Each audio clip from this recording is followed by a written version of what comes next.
Title: Why does an unclear relationship hurt more than a breakup?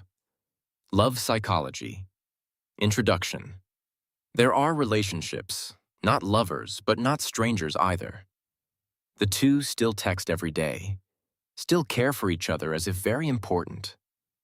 But when someone asks, "What are you two to each other?"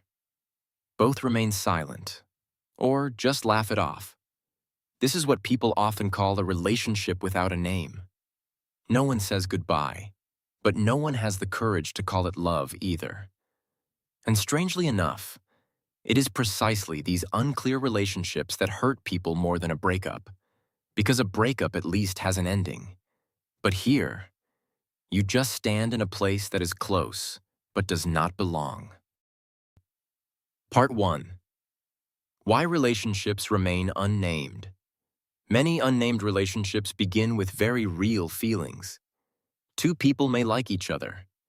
They may care for each other, but neither dares to take the next step, because behind that silence are usually three fears. The first is the fear of losing each other. Once a relationship is named, everything comes with expectations, responsibilities, the risk of breaking up. And sometimes, people prefer to keep each other in a vague zone, rather than face the possibility of losing each other completely. The second fear is the fear of commitment. Commitment means no other choices, no more, "let's see how it goes," no escape if feelings change. And many people in modern love psychology are used to keeping a distance. The third fear is when one person loves more than the other. The one who loves more often accepts ambiguity, accepts more silent days than words, even accepts pretending not to know their true position, just to be able to stay. Part 2. The true psychology behind ambiguity. The truth is sometimes hard to hear. People like the feeling of being loved, but they don't always want to take responsibility for that love. A relationship without a name gives people many things: someone to confide in, someone to remember, someone to turn to when lonely. But it's not the burden of a real relationship. In the psychology of love, this is like a safe zone. You keep the other person close, but also keep the right to leave at any time. Some people don't intentionally hurt anyone. They just aren't sure enough to make a choice. Because when everything becomes clear, life forces them to answer a difficult question: stay or leave?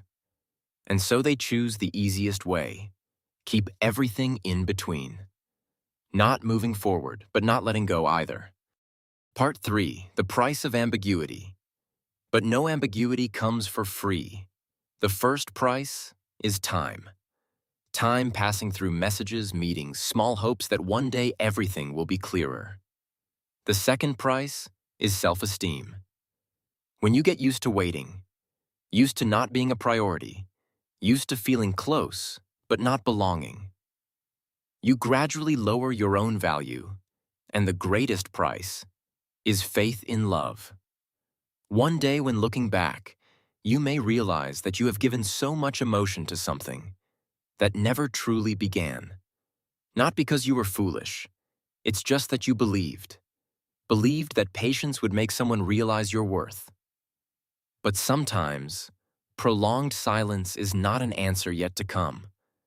It is the answer itself. End. A gentle awakening in love. Things don't always need to be clear-cut from the start. But if a relationship drags on too long in ambiguity, perhaps the clearest thing needed is your own feelings. You can choose to wait. You can also choose to leave. But don't let yourself get stuck in a place where silence outweighs words, and feelings have to survive by pretending not to know. Because after all, the most important question remains: are you in love, or just holding on to something that doesn't belong to you? Thank you for listening. Don't forget to subscribe to the channel to continue exploring the deepest truths in the psychology of love.